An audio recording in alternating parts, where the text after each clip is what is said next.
Hello दोस्तों। तो उत्तर पाठशाला में एक बार फिर से आपका बहुत बहुत स्वागत है।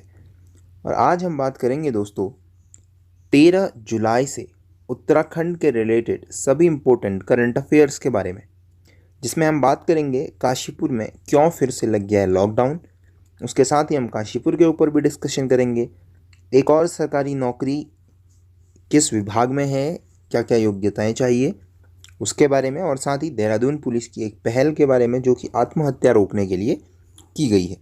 तो दोस्तों, चैनल को अब तक आपने सब्सक्राइब नहीं किया है तो अभी सब्सक्राइब करें, बेल आइकन को प्रेस करें और उसके साथ में ऑल नोटिफिकेशन को ऑन करें, ताकि आपको सबसे पहले हमारे चैनल की नोटिफिकेशन मिले और आपसे कोई भी वीडियो मिस ना हो।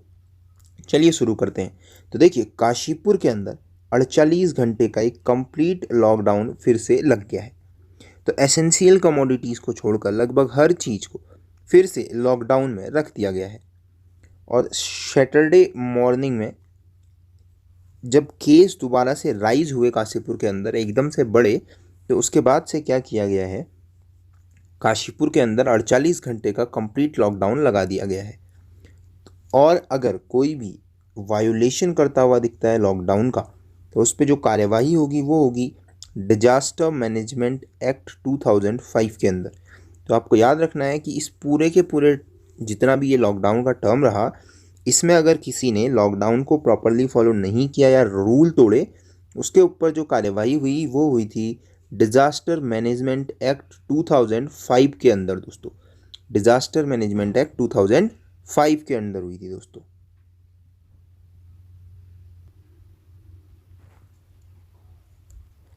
फिर बात की जाए दोस्तों, तो 32 जो नए फ्रेश केसेस हैं वो देखने के लिए मिले थे वहाँ एक शादी के बाद 24 घंटों के अंदर अंदर। तो इस वजह से यहाँ ये हुआ है, एक शादी यहाँ ऑर्गेनाइज हुई थी जिसमें एक कोविड पॉजिटिव कोई थे, और उसके बाद वहाँ लगातार 32 कोविड-19 पॉजिटिव जो लोग हैं वो देखने के लिए मिले। तो उसके बाद से ही यहाँ 24 घंटे के अंदर ही काफ़ी केस राइज हो गए, 32 केसेस यहाँ मिल गए। उसके बाद यहाँ लॉकडाउन लगा दिया गया है दोस्तों। तो देखिए, काशीपुर की बात की जाए तो इसे जाना जाता था गोविशाण के नाम से। काफ़ी इंपॉर्टेंट क्वेश्चन हो जाता है। अब गोविशाण के नाम से इसे कब जाना जाता था? The time period of Harsha, Harsh के समय काल में इसे गोविशाण के नाम से जाना जाता था दोस्तों। 606 से 647 एडी के बीच में इसे गोविशाण के नाम से जाना जाता था।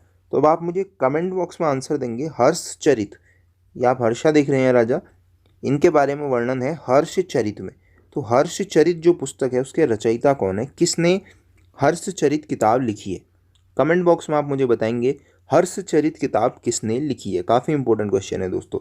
और पिछली बार यूके ट्रिपल एससी के क्वेश्चन में पूछा भी गया है, भले ही उसमें ये ऑप्शन में था हर्षचरित, तो आपको बताना है हर्षचरितम ये किसकी किताब है। तो उस समय में इसे जाना जाता था दोस्तों गोविशाण के नाम से। तो अगर बात की जाए तो फेमस चाइनीज़ पिलग्रिम या धर्मयात्री जिसको हम कहेंगे शुआनजांग जो थे, वो भी 7वीं शताब्दी के करीब दोस्तों इस शहर में आ चुके हैं। तो जो फेमस चाइनीज पिलग्रिम जिसे हम कहें शुआनजांग, वो भी यहाँ आ चुके हैं दोस्तों। चलिए, the modern town of Kashipur was founded by Kashinath अधिकारी। तो जो मॉडर्न टाउन है उसको किसने बनाया था? काशीनाथ अधिकारी ने बनाया था, जो कि गवर्नर थे तराई तराई के गवर्नर थे, और king Devi Chand of Champawat.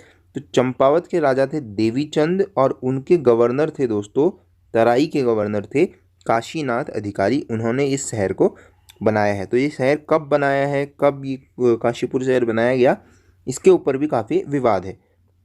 अच्छा, बाद में बात की जाए तो Raja Mohanchand on one the king of Kumaons younger brother Lal Singh, उनको इस जो ये स्टेट है काशीपुर का ये दिया गया था। और जो राजा गुमान सिंह हैं, आपको नाम याद रखना है, राजा गुमान सिंह यहाँ के पहले राजा बने थे। और काशीपुर के लास्ट जो राजा बने थे वो बने थे राजा हरिचंद राज सिंह। तो आपको पहले राजा यहाँ कौन बने थे? फिर राजा गुमान सिंह।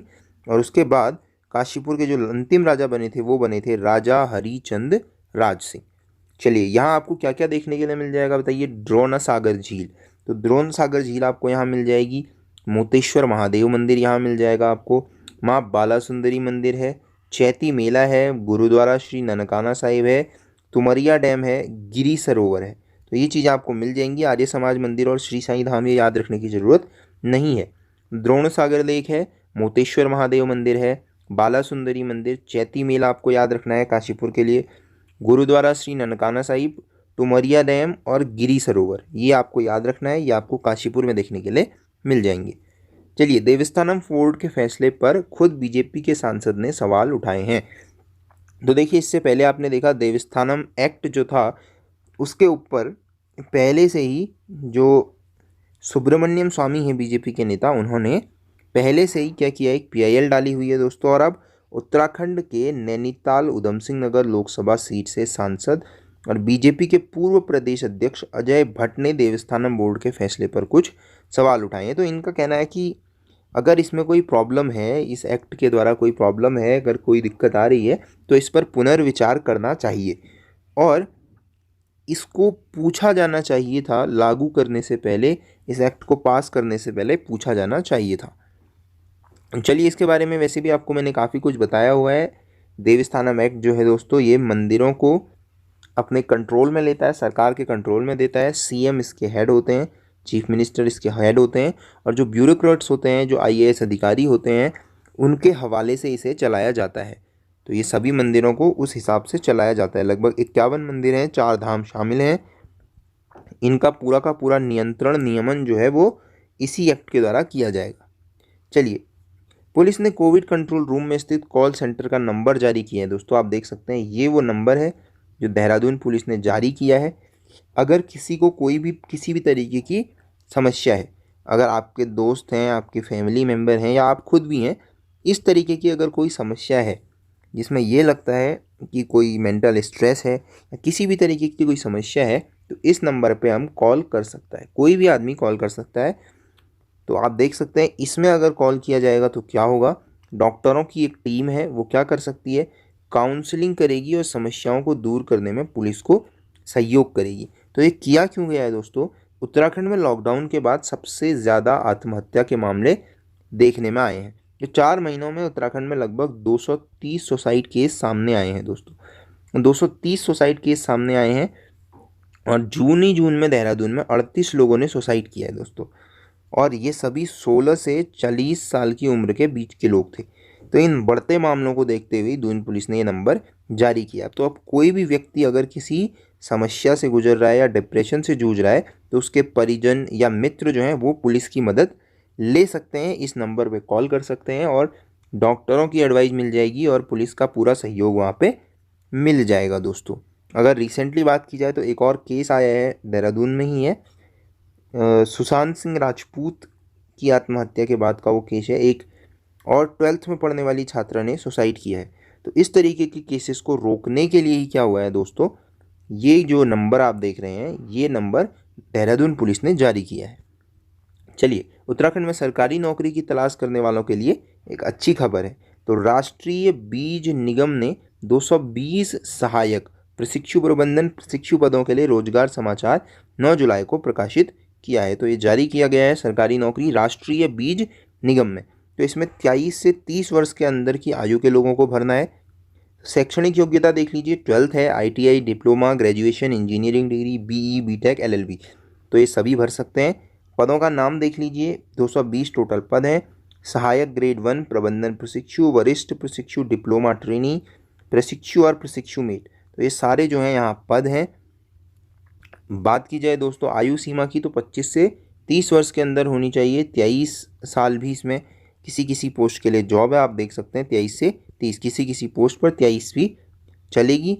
इसका सिलेक्शन जो होगा वो कंप्यूटर आधारित टेस्ट होगा, सीबीटी होगा, स्किल टेस्ट, डॉक्यूमेंट वेरिफिकेशन, इसके हिसाब से इसमें जो है दोस्तों वो सिलेक्शन होगा। पे स्केल आप देख सकते हैं।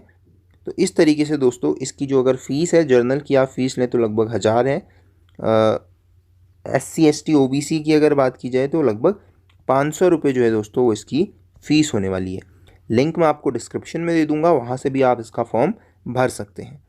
तो ये थे दोस्तों आज के सभी इंपॉर्टेंट करंट अफेयर। आप व्हाट्सएप नंबर के थ्रू, यूट्यूब में, इंस्टाग्राम, फेसबुक और ट्विटर पे भी हमसे जुड़ सकते हैं। हमारा हैंडल है उत्तर पाठशाला और उसके साथ ही अगर यूके ट्रिपल एससी की तैयारी कर रहे हैं तो टेलीग्राम पे आप हमसे ज़रूर जुड़िए। उत्तर पाठशाला UK triple SC exam preparation search कीजिए। और उसके साथ ही डिस्क्रिप्शन में दिए हुए लिंक के थ्रू भी आप हमारा टेलीग्राम चैनल ज्वाइन कर सकते हैं। तो दोस्तों, अभी तक सब्सक्राइब नहीं किया है तो सब्सक्राइब करें और वीडियो को शेयर ज़रूर किया कीजिए। So thank you, till next video.